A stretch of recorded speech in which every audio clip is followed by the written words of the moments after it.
म्हणून सद्गुरु सामर्थ्य अधिक जेथे आटती ब्रह्माधिक. म्हणजे इथे काय सांगायचं त्यांना की ब्रह्मादिदेव नाहीसे झाले तरी सद्गुरू जसेचे तसे टिकतात. आपल्याला कालच्या आपल्या एकनाथी भागवतामध्ये आपण गुरुतत्व काय असतं ते शिकलो. म्हणजे आपण त्याचं वाचन केलं गुरुतत्व काय ते. आणि ते गुरुतत्व कसं आहे तर ते अविनाशी आहे. किंवा आपण ज्ञानोबारांच्या 8व्या अध्यायामध्ये ब्रह्माक्षर निर्देश योग, ब्रह्माक्षर म्हणजे ज्या ब्रह्माचा कधीच नाश होत नाही असं ते ब्रह्माक्षर आहे. आणि ते काय आहे तर इथं ते सांगतात, रामदास स्वामी काय सांगतात इथे की गुरु आणि देव यांची काय सांगतात ते की ब्रह्मादी देव नाहीस झाले तरी सद्गुरू जसेच्या तसे टिकतात. म्हणजे कालच्या आपण नाथांच्या भागवतामध्ये वाचलं किंवा समर्थ एका ठिकाणी सांगतात, हरिहर ब्रह्मादिक नाश पावती सकळिक सदा सर्वदा अविनाश सद्गुरुपद. हे सद्गुरुपद आहे की ब्रह्मा विष्णू महेश यांचा ते देखील काय आहेत तर त्यांचा पण एक ना एक दिवस काय होतो नाश होतो. हरिहर ब्रह्मादिक नाश पावती सकळिक म्हणजे त्यांना पण काय आहे ब्रह्मा विष्णू महेश ह्यांचा पण नाश होतो. म्हणजे त्यांना पण काय आहे तर त्यांचा पण नाश होतो. पण सद्गुरु तत्व त्या ब्रह्मा विष्णू महेशाला चालवणारं जे सद्गुरु तत्व आहे त्या तत्वाचा कधीच नाश होत नाही, कधीच नाश होत नाही ते. आणि ते गुरुतत्व आणि त्या गुरुतत्वाचा प्रत्येक ठिकाणी उल्लेख आहे बरं का. पण आपल्याकडे तशी बुद्धी आपली तशी व्यापक बुद्धी नसल्यामुळे आपल्याला तसा सद्गुरू जीवनात न आल्यामुळे आपल्याला त्याचा अर्थ कळत नाही. पण गुरु हे तत्व आहे आणि ते व्यापक आहे. पण ते तत्व आपल्यामध्ये प्रगट होण्यासाठी श्रीगुरूंना शरण जावं लागतो. आणि एकदा का म्हणून तर गुरु आणि श्रीगुरू खूप वेगळे आहेत हो. ज्यांच्याकडे जे आत्मतत्व आहे, ज्यांच्याकडं आत्मतत्व ज्या आत्म्याशी एकरूप झालेलं आहे, ज्या आत्म्याशी एकरूप करून देतात साधकांना, जीवाशिवाचा ऐक्य करून देतात, तेच सद्गुरू समजायचे. बाकी अन्य जे लोक आहेत ते असद्गुरू आहेत. संत रामदासांनी पण सांगितले सद्गुरू आणि असद्गुरू. सद्गुरू तोच की जो आपल्या जीवाचा आणि शिवाचा ऐक्य करून देतो आणि आपले अष्टसात्विक भाव तयार करतो. भाव बरं का, भाव. म्हणून भावे विन देव न कळे निसंग. गुरु काय करतात आपल्या अंतःकरणामध्ये भाव निर्माण करतात, त्या नामाचा भाव तयार करतात. ध्यान करता करता आपले डोळ्यातून अश्रुपात व्हावं लागतो, अंगाचे रोमांच उभे राहतात. माणूस हसतो काय जोरजोरात, गातो काय जोरजोरात, उड्या काय मारतो. हा भाव तयार करून देणं. आणि जो गुरु आपल्याला भाव तयार करून देत नाही मग आपण त्यांना गुरु म्हणावं का नाही म्हणून तो ज्याचा त्याने ठरवावं. आम्ही कोणाच्या गुरुला नावं ठेवत नाही. पण अष्टसात्विक भाव झाल्याशिवाय पुढच्या पायऱ्या आपल्याला मिळत नाही. म्हणून भावे विन देव न कळे निसंदेह. भावाशिवाय देव नाही कळतो आपल्या. आणि तो भाव कोणता पाहिजे? हरिनामाचा भाव पाहिजे हो. नामाचा भाव आपल्या आतमध्ये तयार व्हायला पाहिजे.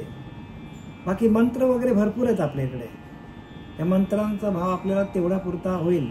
पण हरिनामाचा भाव जो आहे आणि तो भावच काय करतो त्या ब्रह्मतत्वापर्यंत, त्या अक्षर ब्रह्मापर्यंत आपल्याला घेऊन जातो. ब्रह्माक्षर की ज्याचा कधीच क्षय होत नाही अशा त्या ब्रह्माक्षरापर्यंत आपल्याला नेणारा सद्गुरू मिळाला पाहिजे. आणि तसा सद्गुरू जीवनात आला म्हणून सद्गुरू सामर्थ्य अधिक सांगतात जेथे आटती ब्रह्माधिक. म्हणजे ब्रह्मा हरी हर ब्रह्माधिक नाश पावती सकळिक सदा सर्वदा विनाश सद्गुरुपद. सद्गुरुपद सगळ्यात श्रेष्ठ आहे. म्हणून जयास वाटे सद्गुरुनी देव मोठा त्याच्या कपाळी करंटा. समर्थ रामदास सांगतात. करंटा पडून उताना करी नाना कल्पना. करंटाच येतो, फक्त कल्पनेचे देव तयार करतो आणि कल्पनेचे देव करून कल्पनेतूनच पुसतो. पण तुकोबारा सांगतात, तुका म्हणे मन मुरे मग जेव रे ते तू. तुकाराम महाराज म्हणतात की जेव्हा मनाची धाव थांबते, संकल्प विकल्प करण्याचं जेव्हा थांबलं जातं, त्यावेळेला आपल्याला त्या गुरुतत्वाचा आपल्याला अनुभव येतो. गुरुतत्वाचा अनुभव कधी येतो? कल्पना जाई सांडे तैची गा परमार्थ घडे. कल्पना टाकली, कल्पना निघून गेली का तुम्हीच परब्रह्म स्वरूपात, आपणच परब्रह्म आहात. पण कल्पना गेली पाहिजे आपली आणि आपण कल्पनेचे देव पूजा करत बसले. मग ते करायचे नाही का? ज्यांना नाही करत त्यांनी करा. म्हणून सद्गुरू सामर्थ्य अधिक आठवती ब्रह्माधिक अल्पबुद्धी मानवी रंक तयाशी हे कळेना.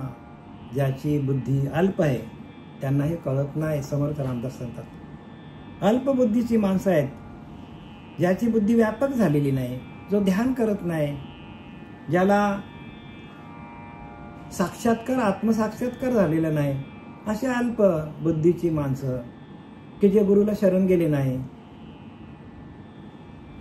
शरण गेल्यानंतर गुरुला त्यांनी प्रश्न विचारला पाहिजे. प्रश्न असे असले पाहिजे की देवा माझ्या आणि परमात्म्याची भेट कशी होईल, ह्याच जीवनामध्ये मला देव कधी भेटतील. जसं ध्रुवबाल निघाला की नाही, जंगलातून निघाला आणि आढळपद मिळावं म्हणून सातत्याने चालत राहिला आणि त्यांना कोण भेटला? नारद महर्षी भेटले. त्यांना नारदांना त्यांनी प्रश्न केलेला आहे, अरे बाळा तू चाललास कुठे? नारद महर्षी म्हणतात. तर म्हणतो मला देव भेटला पाहिजे. बघा कसा प्रश्न आहे, एक 5 वर्षाच्या बालकाचा प्रश्न आहे, मला देव भेटला पाहिजे. आणि ते 60-60, 70-70 वर्ष झालेले लोक आहेत, त्यांना कधी असा प्रश्न पडत नाही की आपल्याला देव भेटला पाहिजे. त्यांना संसारामध्येच ते अडकले जातात. अजून संसार त्यांना खूप मोठा करायचा आणि संसार मोठा करता करता एक दिवस ते हा देह सोडून जातात आणि संसार जागेवरच राहतो. आणि इथं तर सरळ लिहिले, संसार दुःख मूळ लागती दुःखाचे इंगल. आपल्याला इंगन चावतात पण ते आपल्याला माहीत पडत नाही का? तर संसार आपल्याला गोड वाटतो. पण संसार कसा आहे? संसार कडू आहे हो, पण ते आपल्याला भासत नाही का? का भासत नाही? तर एखाद्या पुढे पुढे आले बरं का, चांगला उल्लेख आहे.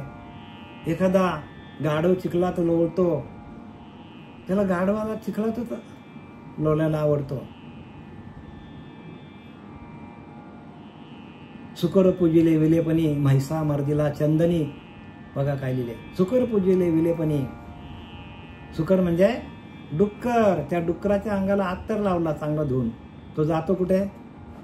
गटारातच जाऊन बसतो. म्हैसा मर्दिला चंदनी. रेड्याला आपण चांगला धुतला आणि चंदन लावलं, तो जाणार कुठे? त्या बोरणीतच जाऊन बसणार, त्या खड्ड्यातच जाऊन बसणार. तसं माणसाला विषय सुखच आवडतात. माणसाला असं वाटतं विषय सुखासारखे काही अनेक सर्वता रम्य नाही, ऐसा स्वभावाचं पाही इंद्रियांचा. इंद्रियांचा स्वभाव आहे माणसाच्या. आणि म्हणून प्रत्येक विषय, प्रत्येक माणूस त्या विषयांमध्ये अडकलेला आहे.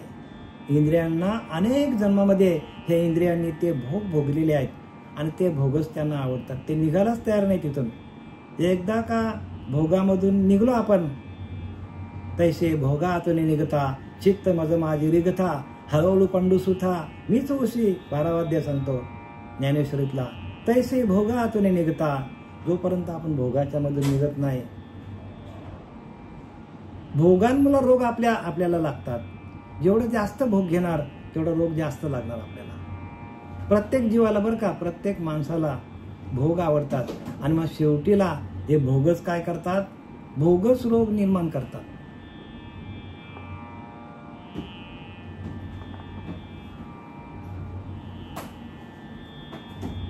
गुरुदेवास बराबरी करीतो शिष्य दुराचारी, भ्रांती वैसले अभ्यंतरी सिद्धांत नेनवे. गुरु आणि देव यांची जो बरोबरी करतो तो शिष्य दुराचारी समजावा. गुरु आणि देवाची बरोबरी करणारा एखादा कोणी शिष्य असेल तर तो कसा आहे, तर तो दुराचारी, कम नशिबी. गुरु आणि देवाची बरोबरी होत नाही, कारण देवापेक्षा गुरु श्रेष्ठ आहे. कारण देव स्वतः बोलत नाही, देव स्वतः ओळख द्यायला येत नाही. मग तुका म्हणे किल्ली संता हाती दिली. संतांच्या हातामध्ये किल्ली दिलंय देवाची ओळख. देवाची ओळख घेण्यासाठी आपल्याला संतांना शरण जावं लागेल. म्हणून तर ज्ञानोबाऱ्या ज्ञानेश्वरीमध्ये सांगतात, ते ज्ञान पैगा बरवे जरी मने हाती आणावे तरी संता या भजावे. बघा, संतांची सेवा करावी लागेल. आणि कलियुगी उद्धार हरीच्या नामे. संत काय करतात, नाम देतात, नाम, आणि त्या नामातून आपला भाव तयार होतो. नामाचा भाव आपल्याला भगवंतापर्यंत पोहोचवतो. आणि म्हणून भावातूनच देवाची प्राप्ती होते. भावच नसतील आपल्याकडे, ना आपल्याकडे विषयांचे भाव असतील तर देव प्राप्त होईल का?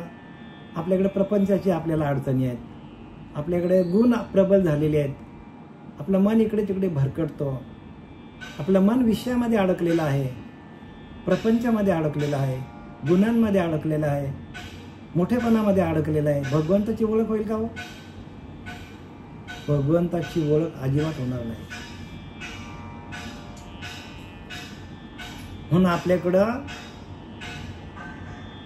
त्या हरिनामाचा भाव पाहिजे.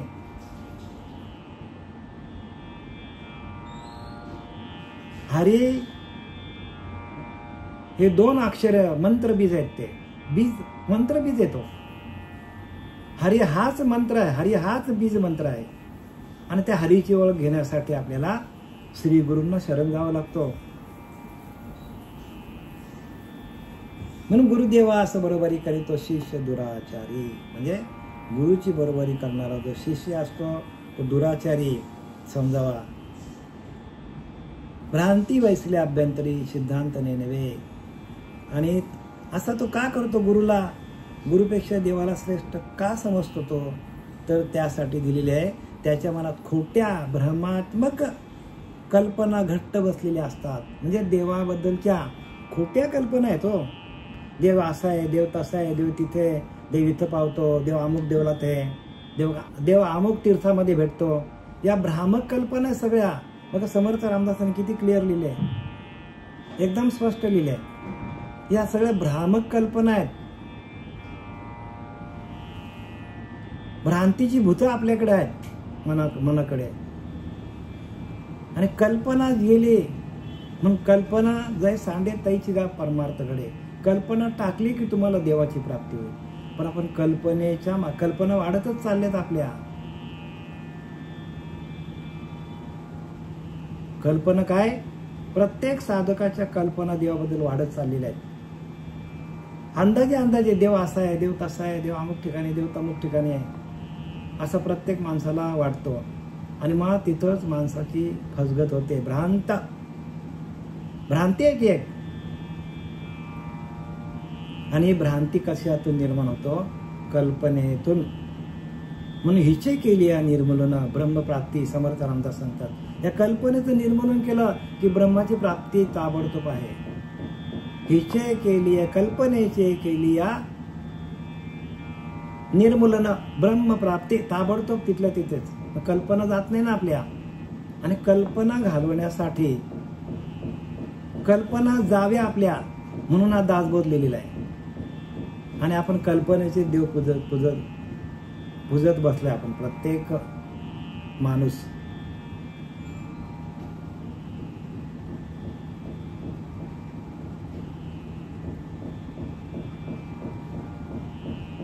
देव मान मनुष्य भाविला, मंत्री देवपणाशी आला, सद्गुरु नवाचे कल्पिला ईश्वराचे ने. वास्तविक माणूस आपल्या कल्पनेनेच देव तयार करतो. बघा काय करतो, कल्पनेनेच देव तयार करतो आणि कल्पनेनेच पूजा करतो.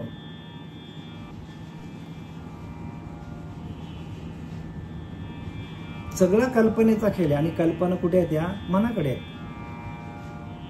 म्हणून मन करा रे प्रसन्न सकळ सिद्धीचे कारण. मनाला प्रसन्न करा. द्वैत्वा बंधन मनची करी.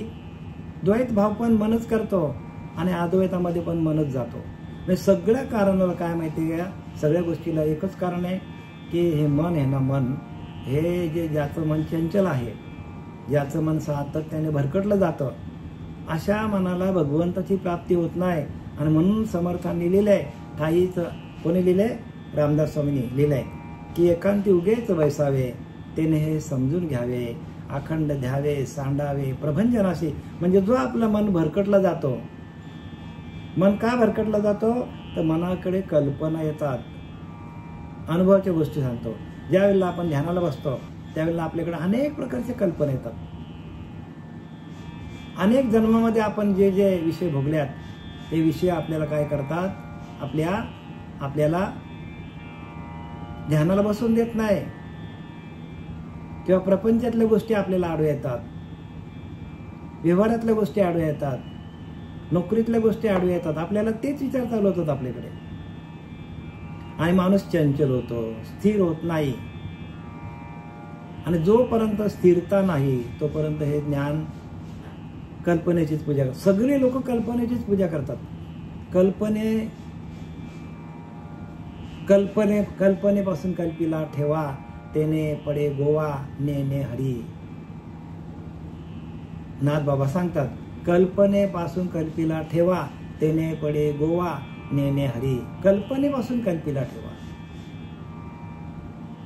कल्पनेतून काय केलं आपण, ती कल्पनाच जमा करून बसले आणि कल्पनेचाच आपण काय करून बसलोय, मोठा साठा करून बसलोय. तेने पडे गोवा नेने हरी. आणि त्याच्यामुळे आपण त्या कल्पनेमध्येच अडकला जातो. गोवा म्हणजे आपण त्याच्यामध्ये अडकला जातो. नेने हरी म्हणजे हरीची ओळख आपल्याला होत नाही. आपण देवापर्यंत पोचतच नाही बरं का. आपण कल्पनेचीच देव पूजत बसलेलो आहोत. प्रत्येकाने लक्षात घ्या. आणि कल्पना तुमची गेली का ताबडतोब तिथल्या तिथेच तुम्हाला परब्रह्माची प्राप्ती आहे. तिथल्या तिथेच लांब जायची गरज नाही. पण हे सगळं करण्यासाठी आपल्याला काय पाहिजे, तर साधना पाहिजे. म्हणून साधन रूपी भक्तीच्या युक्ती आहेत हो. युक्तीने आपल्याला जावं लागेल. आणि आपल्याला जे ध्यान करायला सांगत नाही, नुसतं आपल्याला श्रवणाला बोलवलं आयुष्यभर, तर आपल्याला आपल्या कल्पना वाढत जातील. कल्पनेचे देव वाढत जाणार. फक्त श्रवण भक्ती म्हणजे भक्ती नाही. श्रवणाच्या जोडीला आपल्याला काय पाहिजे, ध्यान पण पाहिजे. ध्यान नसेल आणि नुसतं आपण श्रवण केलं तर आपलं ज्ञान अर्धवट असेल. कारण ध्यानातून जी अंतरस्थिती होते, ध्यानातून आपण त्या परब्रह्म तत्वाशी एकरूप होतो. आणि त्या परब्रह्म तत्वाशी आपण एकरूप होता आपल्याला त्या परब्रह्माची अनुभूती अंतर्यामी होते. आपल्याला प्रत्यक्ष येते बरं का, अनुभूती येते. आपल्याला आतमध्ये आपल्याला अनुभूती येते त्या चैतन्याची, त्या नाद ब्रह्माची आपल्याला अनुभूती येते सातत्याने. पण एकांतात जायला पाहिजे. म्हणून एकांत तुका म्हणे आम्हा एकांताचा वास, ब्रह्मी ब्रह्मरस सेवू सदा. तुकाराम महाराज का सांगतात, तुका म्हणे आम्हा एकांताचा वास.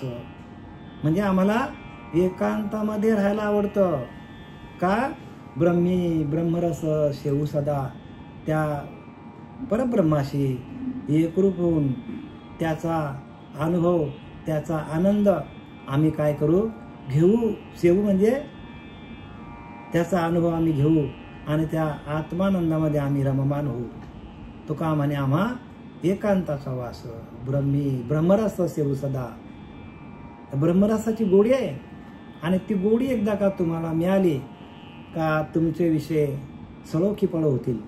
विषय तुम्हाला बाजूला होतील आणि तुम्हाला असं वाटेल की कधी एकदा आपण ध्यानाला बसतो, कधी एकदा आपण त्या परब्रह्म तत्वाशी एकरूप होतो, कधी त्या नाद ब्रह्मामध्ये आपण तल्लीन होतो, कधी त्या चैतन्य स्वरूपामध्ये आपण एकरूप होतो. ही सगळी आपल्याला अनुभूती येते. पण अनुभूती येण्यासाठी आपण तशा गुरूंना शरण जायला पाहिजे.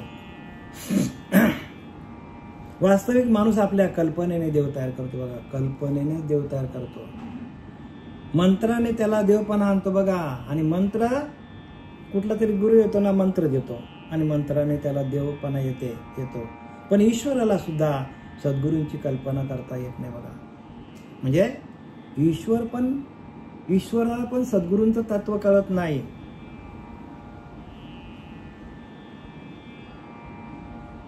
देवाला पण त्या श्रीगुरूंचं तत्व जे आहे त्या तत्वाची ओळख नाही पटत सांगतात. म्हणून ब्रह्मा विष्णू हर त्याशी निर्मिता तोची थोर, तो देव ओळखावा परमेश्वर, नाना यत्न करून समर्थ रामदास सांगतात. ब्रह्मा विष्णू हर त्याशी निर्मिता तोची थोर, म्हणजे ज्याने ब्रह्मा विष्णू महेशाला निर्माण केलाय त्याशी निर्मिता तोची थोर, तो देव ओळखावा परमेश्वर, नाना यत्न करून. त्याला ओळखावा तुम्ही, त्याला ओळखा. म्हणजे ज्यांनी संपूर्ण सृष्टीची निर्मिती केली आणि ज्यांनी ब्रह्मा विष्णू महेशाला काम दिलं निर्माण करून, तिथपर्यंत जायला पाहिजे आपल्याला.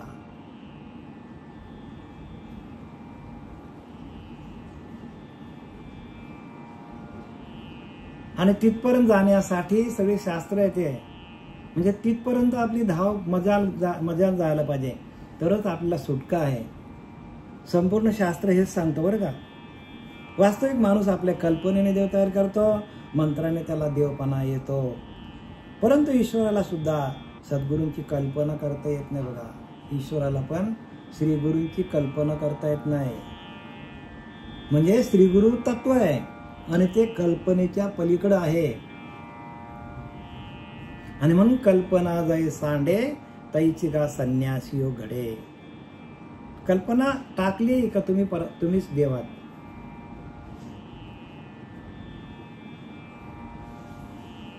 देव मानुषी भाविला मंत्री देवपणाशी आला.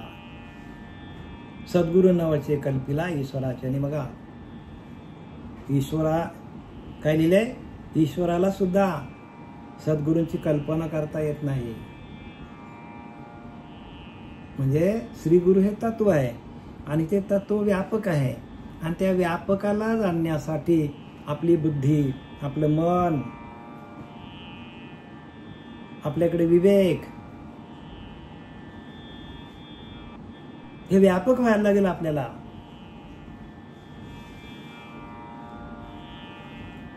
आपली बुद्धी व्यापक व्हायला लागेल, आपलं मन व्यापक व्हायला लागेल, आपलं अंतःकरण व्यापक करावं लागेल. आणि व्यापकतेला गेल्यानंतर म्हणून जाणीजे परमात्मा निर्गुण तयाशीच म्हणजे ज्ञान, त्या वेगळे अज्ञान सर्व काही. समर्थ रामदास सांगतात. जाणीजे परमात्मा निर्गुण, कुठलेच गुण आपल्याकडे नाही पाहिजे. बघा एका वाक्यात छोट्या छोट्या ओव्यांमध्ये 450 वर्षापूर्वी समर्थ रामदासांनी किती प्रगल्भ अभ्यास करून आपल्यासाठी करून ठेवलेला आहे. पण आपल्याला त्याचा अर्थ का कळत नाही. किती स्पष्ट लिहिल बघा, जाणीजे परमात्मा निर्गुण. म्हणजे ज्या वेळेला माणसाकडे कोणतेच गुण नसतील, कोणतीच कल्पना नसेल, कोणतेच विचार नसतील, जाणीजे परमात्मा निर्गुण, रजगुण तमगुण सत्वगुण कुठलेच गुण नसतील, जाणीजे परमात्मा निर्गुण तयासीच म्हणजे ज्ञान, त्याला ज्ञान म्हणतात. त्या वेगळे अज्ञान सर्व काही. आणि आपण गुणांमध्ये गेलो, कल्पनेमध्ये गेलो तर आपल्याकडे अज्ञान सांगतात. अजून किती स्पष्ट सांगायचं संतांनी. समर्थ रामदासाने 450 वर्षापूर्वी येऊन आपल्याला दासबोध आपल्या हातात दिला. पण त्याचा अर्थ कळेल कोणाला. कळण्यासाठी तुम्हाला अनुग्रह पाहिजे हो. म्हणून ज्याच क्षणी अनुग्रह दिला त्याच क्षणी मोक्ष झाला.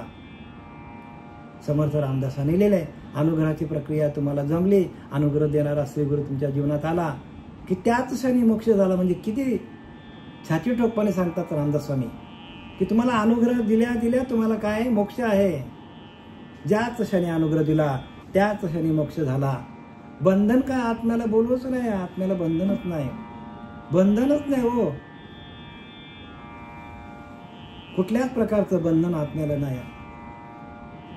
पण आपल्याला अनुग्रहाच्या प्रक्रियेतून ही सगळी आपल्याला अनुभूती येते.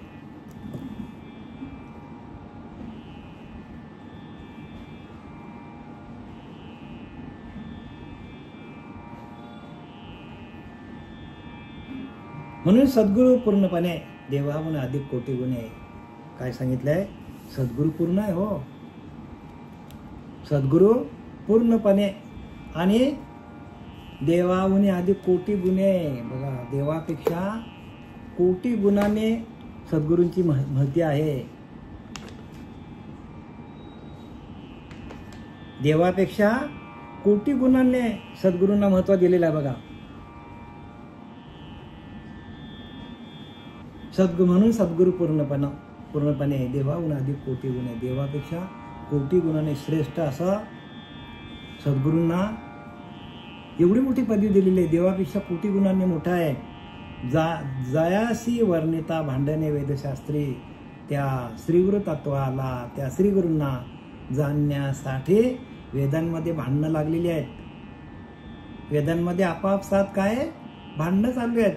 म्हणून वेदांनाही नाही कळला अंतपार ह्याचा कानडा राजा पंढरीचा. ऐकलं ना तुम्ही का अभंग ऐकला ना? वेदांनाही नाही कळला अंतपार ह्याचा कानडा राजा पंढरीचा. वेदांनाही नाही कळला, नाही कळला अंतपार ह्याचा कानडा राजा पंढरीचा. सरळ लिहिले की नाही ते? म्हणजे वेदांना पण कळत नाही असं ते गुरुतत्व आहे. आणि ते गुरुतत्व आपल्या हातामध्ये एकदा का आलं म्हणून अक्षर ब्रह्म लिहिले की नाही? 8वा अध्याय ब्रह्माक्षर निर्देश योग म्हणजे काय? ज्याचा कधीच नाश होत नाही ते गुरुतत्व आपल्याकडेच आहेत. आपल्याकडे सगळं आहे सामर्थ्य. पण ते सामर्थ्य आपल्याला मिळण्यासाठी श्री गुरूंचा मोठा आशीर्वाद लागतो, श्री गुरूंची कृपा लागते. सद्गुरु कृपा तेची गुरुकिल्ली आहे ती. सद्गुरु कृपा ही गुरुकिल्ली आहे. आणि ती कृपेची दृष्टी आपल्यावर, त्या श्रीगुरूंनी जर कृपेचा आपल्यावर वर्षाव केला तर आपल्याला आत्मसाक्षात्कार झाल्याशिवाय राहत नाही. 100% अनुभव येतो आपल्याला. डोक्यावर हात ठेवल्या आपल्याला अनुभव येतो.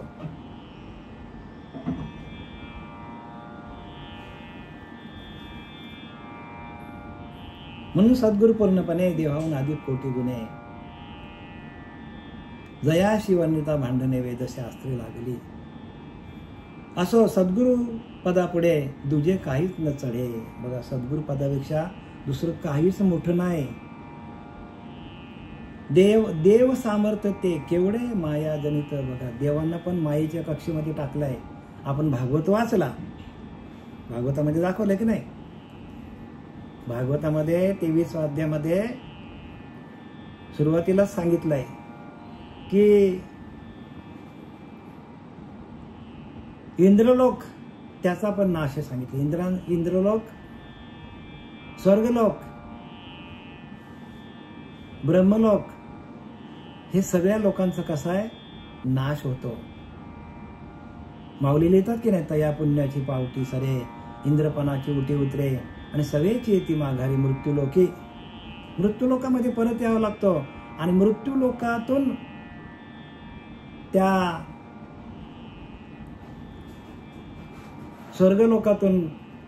स्वर्गलोकामध्ये सगळे भोग येतो. पण तिथे देवाची प्राप्ती होत नाही. मग त्या स्वर्गीचे अमर इच्छिता ती देवा मृत्यूलोके आम्हा जन्म व्हावा. आणि ह्या मृत्यूलोकातून जसे तुकोबाऱ्या वैकुंठ गमन झाले तसा आपल्याला वैकुंठ गमन होण्याचा, जिथून आपण आलोय, तुकाराम महाराज बोलले की ना, आम्ही वैकुंठवासी आलो याच कारणाशी, बोलिले ऋषी साच भाव वर्तावया, झाडू संतांचे मार्ग आडराणी भरले जग, उच्छिष्टाचा भाग उरला तो शिव, अर्थ लोपली पुराणे आणि नाश केला शब्दज्ञाने. हे सगळं पुराणामध्ये आपल्याला दाखवलेलं आहे की आपण वैकुंठातलेच आहोत. इथून आपल्याला डायरेक्ट आपल्याला काय होतं, थेट आपल्याला वैकुंठात जाता येतो. आणि आपण वैकुंठातलेच, प्रत्येक माणूस हा वैकुंठवासी आहे, वैकुंठातलाच आहे. कारण ममैवांशो जीवलोक जीवभूत सनातनम, म्हणजे प्रत्येक जीव माझ्या वंशातला आहे असं आपल्याला गीता सांगते.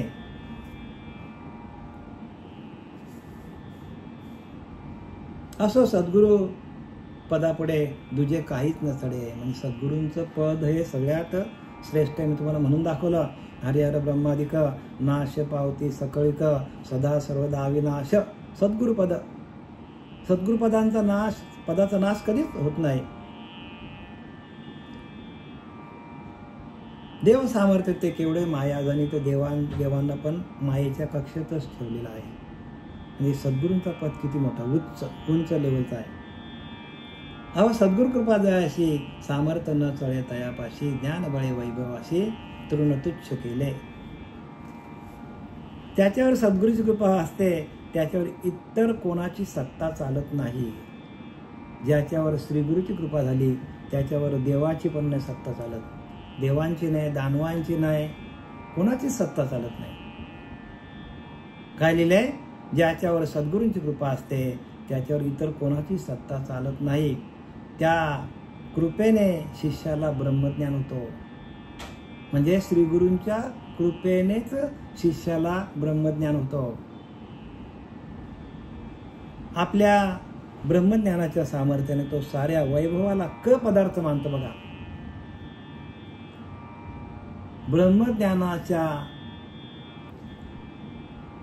ब्रह्मज्ञानाच्या सामर्थ्याने, ब्रह्मज्ञानाचं सामर्थ्य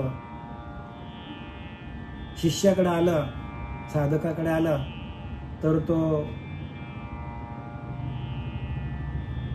या प्रपंचातलं जे वैभव आहे त्या वैभवाला काय करतो, तृणतुल्य समजतो, तुच्छ समजतो. कारण ते वैभव आहे हो. आणि ते वैभव कुठं आहे, बाहेर नाही बरं का, ते वैभव आपल्या आतमध्येच आहे. म्हणून प्रत्येक संतांनी काय लिहून ठेवलंय की आम्ही हरिनामाचा व्यापार केला. हरिनामाचा व्यापार तुकाराम महाराजांनी केला, ज्ञानोबारांनी केला, प्रत्येक संतांनी केला, सुखोबारांनी केला, जनाबाईंनी केला, मुक्ताईंनी केला. प्रत्येकाने हरिनामाचा व्यापार केला. आणि हरिनामाच्या व्यापारातून आतमध्ये आपलं वैभव वाढतं, अंतःकरणातलं वैभव वाढतं. आणि एकदा अंतःकरण आपलं रामरूप झालं, अंतःकरण आपलं नामरूप झालं, तर आपल्याला वैकुंठात, जिथून आपण आलोय, ज्या ओंकार स्वरूपातून आपण आलोय, त्या ओंकार स्वरूपामध्ये आपल्याला सहज जाता येतो.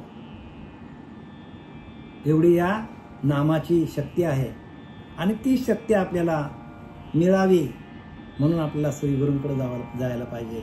असे सद्गुरू कृपा जयाशी, सामर्थ्य न चळे तयापाशी. ज्यांच्याकडे श्रीगुरूंची कृपा आहे त्यांच्याकडे एवढं वैभव आहे, एवढं सामर्थ्य आहे की यम पण त्यांना काय करतो, यम पण त्यांच्याकडे दृष्टी टाकू शकत नाही. एकदा का गुरुकृपा झाली तर यमाची काय ताकद, यम आपल्याकडे येऊ पण शकत नाही, यम आपल्याला तोंड पण दाखवू शकत नाही. एवढी श्रीगुरूंची कृपा झाली. म्हणून श्रीगुरु कृपा कळे त्याशी, जो शोधील आपणाशी, पुढे कळे अनुभवाशी, आपोआप वस्तू आपोआप कळतो. श्रीगुरु कृपा कळे त्याशी, जो शोधील आपणाशी. आपण आपल्याला शोधलं पाहिजे. शोधणं म्हणजे काय, शोधणं म्हणजे काय, शोधणं म्हणजे हेच बघा, महत्वाचा मुद्दा लक्षात घ्या. शोधणं म्हणजे आपलं अखंड चिंतन विठोबाचं चालू आहे की नाही. एक सेकंद तरी आपण थांबलो तरी ताबडतोब आपल्या आतमध्ये ते विषय काय करतात, प्रवेश करतात. एक सेकंद बरं का, एक सेकंदाची तुम्ही जरी त्या विषयांना मुभा दिली तरी अंतःकरणामध्ये लगेच घर करून बसतात. आणि ते लवकर निघत नाही. कारण त्यांनी काय केलेलं आहे, अनेक जन्मामध्ये त्यांनी आपल्यावर राज्य केलेलं आहे त्या विषयांनी. एवढे ते तोडीचे आहेत ते विषय. आणि त्यांना ते फक्त श्रीगुरूंच्या आज्ञेला किंवा श्रीगुरूंनी दिलेल्या त्या नामाला घाबरतात. नामाला घाबरतात बरं का. नाम जपू यज्ञ परम, बाधून सखे स्नानादी कर्म, नाम परब्रह्म वेदार्थे. बघा, नामच परब्रह्म आहे, म्हणून त्या नामाचा महिमा एवढा आहे. आणि तो महिमा प्रत्येक जीवाला, त्या नामाच्या महिमा जो आहे तो प्रत्येकाला वैभव येते बरं का. नामाचं कसं आहे, नाम हे वैभव स्वरूपामध्ये प्रत्येकाच्या अंतकरणामध्ये नांदतो. प्रत्येकाच्या अंतकरणामध्ये भगवंताचं नामस्मरण नांदायला लागलं, अनुभूती आली,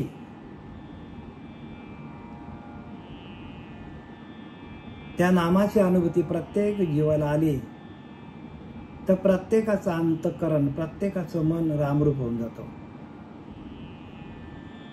म्हणून विषय तो त्यांचा झाला नारायण, नावडे जनधन माता पिता. बघा काय लिहिलंय, विषय तो त्यांचा झाला नारायण. त्या मनाकडे नारायणाचं स्मरण चालू झालं. नावडे जन धन मान माता पिता. जन पण आवडत नाही, धन पण आवडत नाही, मान पण आवडत नाही, आई वडील पण आवडत नाही. कारण आई वडील काय आहेत, आपले जन्माचे धनी, कर्माचे धनी नाहीत. आणि आपले कर्म जर त्या नामामध्ये रूपांतरित झालं, अखंड चिंतन आपलं नामामध्ये सुरू झालं, तर आपल्यासारखा भाग्यवान आपणच. सद्गुरु कृपेचे नि बळे, अपरोक्ष ज्ञानाचे नि उसाळे, माये सहित ब्रह्मांड सगळे दृष्टीस नये. आता इथं बघा, इथं सगळं आणलं सार. समर्थ रामदासांनी सगळा सार आणलाय या ओळीमध्ये. सद्गुरु कृपेचे नि बळे, अपरोक्ष ज्ञानाचे नि उसाळे. काय सांगतात, परोक्ष ज्ञान नाही बरं का. परोक्ष ज्ञानासाठी गुरूंची गरजच नाही. कारण परोक्ष ज्ञान काय, जे आपण मंदिरामध्ये मूर्ती बघतो, आपल्या घरातले जे आपल्याला फोटो लावलेले आहेत, कोणी मूर्त्या आणल्यात, त्यांची आपण सगळी पूजा करतो. हे ज्ञान कसं आहे, हे परोक्ष ज्ञान आहे. आणि हे परोक्ष ज्ञान आपल्याला पूजा करण्यासाठी गुरूंची गरज आहे का मला सांगा. आणायचं आपल्या मूर्ती पूजा बसवायच्या आणि पूजा करायची. पण अपरोक्ष म्हणजे काय, आणि अपरोक्ष ज्ञानासाठी, दृढ अपरोक्ष ज्ञानासाठी श्री गुरूंना शरण जायचं असतं. आणि हेच लोकांना कळत नाही हो. परोक्ष ज्ञान, अपरोक्ष ज्ञान, दृढ अपरोक्ष ज्ञान म्हणजे काय कळत नाही लोकांना. जो जिकडे तिकडे गेलाय त्याने सगळी पाठी काय केली, भरून ठेवली. आणि कोणी पाठी खाली कळत नाही. मग कोरी पाठी मिळत नाही हो. एकदा कोरी पाठी मिळाली, जसं एखादा मोबाईल भरला सगळा, तर त्याला डिलीट केल्याशिवाय दुसरं त्याच्यामध्ये आपल्याला काय टाकता येत नाही. पूर्ण भरला मोबाईल. तसं लोकांनी काय केलंय, अनेक ठिकाणी गेली लोक, अनेक देवांची पूजा केली. आज सोमवार वेगळा, मंगळवार वेगळा, बुधवार वेगळा, असा त्याने भ्रम करून घेतला. आणि अपरोक्ष ज्ञान म्हणजे काय, अपरोक्ष म्हणजे अहम ब्रह्मास्मी, आपणच परब्रह्म आहोत. वासुदेव तत्वता, एकोहम शिवोहम, हे अपरोक्ष ज्ञान आहे. आणि दृढ अपरोक्ष म्हणजे काय, दृढ अपरोक्ष म्हणजे ते परब्रह्म मीच आहे, 100% मीच आहे. अपरोक्ष म्हणजे ज्ञान म्हणजे काय, आत हरी बाहेर हरी, हरीने मध्ये व्यापिले. आतमध्ये पण तो आहे, बाहेर पण तोच आहे. पण त्याची अनुभूती येणं म्हणजे दृढ अपरोक्ष. 100% ते परब्रह्म मीच, अहम ब्रह्मास्मी, आपणच परब्रह्म आहोत, अशी अनुभूती आल्यानंतर रोम रोम भजन करायला सुरुवात करतात. आपले प्रत्येक अंगावरचा जो रोम आहे तो प्रत्येक रोम भजन करायला सुरुवात करतो. आणि म्हणून कबीरदास म्हणतात, ओठ नाहले कंठ नाहले, ओठ नाहले कंठ नाहले, जिव्हा न रटे राम, हमारा राम जप करे हम बैठे आराम. रामच आपला जप करतो. मी रामाचा नाव घेत नाही, रामच माझा जप करतो. मी रामाचा जप नाही करत, माझ्या आत्मध्ये असलेला तो आत्माराम तोच जप करतो. असं माणसाचा दृढ भाव होतो. राम म्हणता रामची होई जे, राम म्हणता म्हणता आपण रामरूप होतो. यज्ञ पावला पावले, प्रत्येक पावलागणित त्या नामजपाचा यज्ञ चालू होता, अखंड यज्ञ चालू होतो. म्हणून तुकोबाराय काय म्हटलंय, देव पाहावाशी गेलो आणि देवच होऊन ठेवलो. म्हणजे काय, आपणच परब्रह्म होतो, लांब जायची गरज नाही. म्हणजे सांगणारे असे महात्मे जीवनात येण्यासाठी प्रत्येक माणसाकडे शिल्लक असावी लागते, म्हणजे पुण्य असावी लागते. काय असावी लागते, पुण्य पाहिजे हो. आणि ते पुण्य प्रत्येक जन्मामध्ये हळूहळू हळूहळू जमा होते, एकदम होत नाही बरं का. म्हणून जन्मोजन्मी आम्ही बहुपुण्य केले, तव या विठ्ठले कृपा केले, तुकोबाराय सांगतात. जन्मोजन्मी म्हणजे कित्येक जन्मी माहीत नाही बरं का. जन्मोजन्मी अनेक जन्म घेतले, त्या प्रत्येक जन्मामध्ये थोडं थोडं थोडं थोडं थोडं थोडं पुण्य जमा झालं. आणि म्हणून देवाने आमच्यावर कृपा केली. म्हणजे त्याला काय लागतो, त्याला देवाची कृपा लागतो. हे ज्ञान प्रगट होण्यासाठी गुरूंची कृपा लागते, देवाची कृपा लागते. आणि ती कृपा आपल्याला मनुष्य देहाला आल्यानंतर ती उदयाला आला पाहिजे. कारण मनुष्य देहाला येऊन जर आपल्याला ब्रह्मसाक्षात्कार झाला नाही, आत्मसाक्षात्कार झाला नाही, तर केलेले सर्व कर्म निरर्थकम, केलेले सगळे कष्ट फुकट जाणार आहेत. सद्गुरु कृपेचे निबळे, अपरोक्ष ज्ञानाचे उसाळे. बघा, अपरोक्ष ज्ञान उचंबळून येतो माणसाला.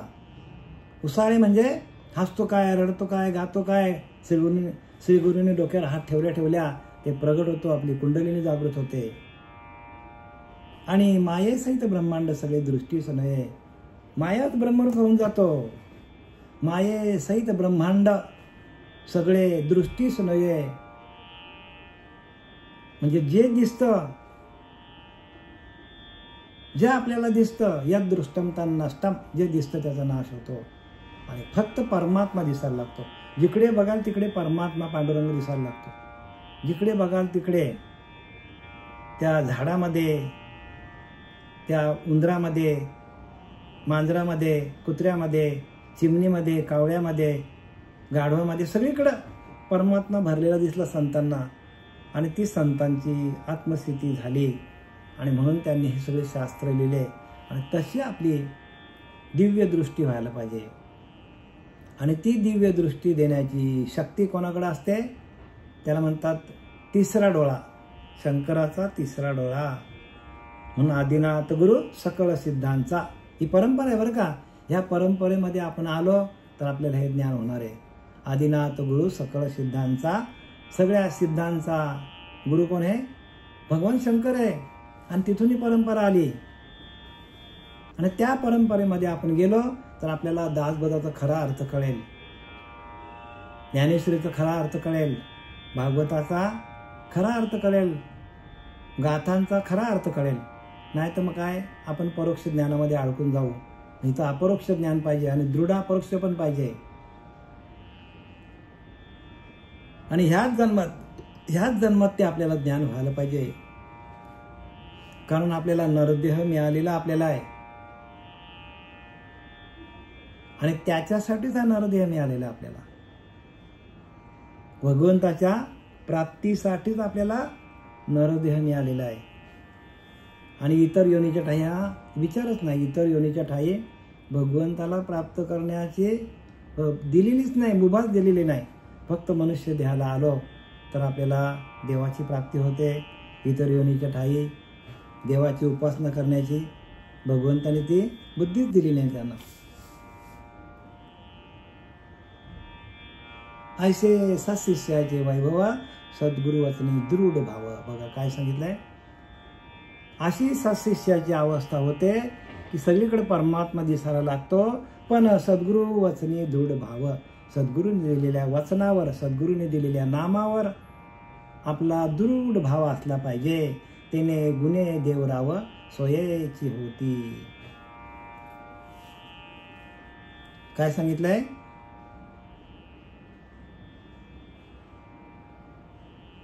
उत्तम शिष्याचे ऐश्वर आणि ज्ञानवैभव अशा प्रकारे असते. सद्गुरूंच्या शब्दावर त्याचा आढळ विश्वास असतो आणि त्यामुळे तो सत्शिष्य स्वतःच ईश्वर स्वरूप बनून जातो. बघा काय होतं, शिष्यच स्वतः ब्रह्मरूप होऊन जातो. तात्पर्य मी ब्रह्म आहे या दिव्य अवस्थेला सत्शिष्य पोहोचतो. आपणच परब्रह्म आहोत या दिव्य अवस्थेला सत्शिष्य पोहोचतो. आणि एकदा का अहम ब्रह्मास्मी हा बोध जर तुम्हाला झाला, हा बोध बरं का, ज्याला हा बोध महावाक्याचा बोध मिळाला तो सुटला आणि त्या बोधातून हे ज्ञान आहे. आणि हे बोध कोणी कोणाला देत नाही. जोपर्यंत गळ्यामध्ये माळ घालत नाही, तुळशी माळ गळा गोपीचंद टिळा हृदय कळवला. वैष्णवांचं असं का लिहिलंय? वैष्णव पंथामध्ये हे ज्ञान आहे. आणि हे ज्ञान देणारे आपले सच्चिदानंद सद्गुरू श्रीपाद बाबा, रामदास बाबा, नारायण बाबा, नाना बाबा, पांडुरंग देवेकर बाबा यांच्या कृपा आशीर्वादाने हे ज्ञान इथपर्यंत आलं. आणि त्यांनी दिलेल्या त्या नामातून किंवा त्या अनुग्रहातून जो काय अंतःकरणीचा भाव तयार झाला, श्रीगुरु कृपेने माझ्याकडं जो काय अंतरीचा भाव तयार झाला ब्रह्मज्ञानाबद्दल, आणि त्या ब्रह्मज्ञानाच्या स्थितीतून जे काय आपल्यापर्यंत ज्ञान पोहोचवण्याचं मी काम केलं ते माझ्या सद्गुरू श्रीपाद बाबा, रामदास बाबा, पांडुरंग देवेकर बाबा यांच्या कृपा आशीर्वादाने आपल्यापर्यंत हे ज्ञान सांगण्याचं मला योग आलं. झालेली सेवा त्या संतांच्या चरणी आणि आपल्या सर्व साधकांच्या चरणावर अर्पण करून मी माझा इथे प्रवचनाला विराम देत आहे. पुंडलिकावरती हरी विठ्ठल श्री ज्ञानदेव तुकाराम.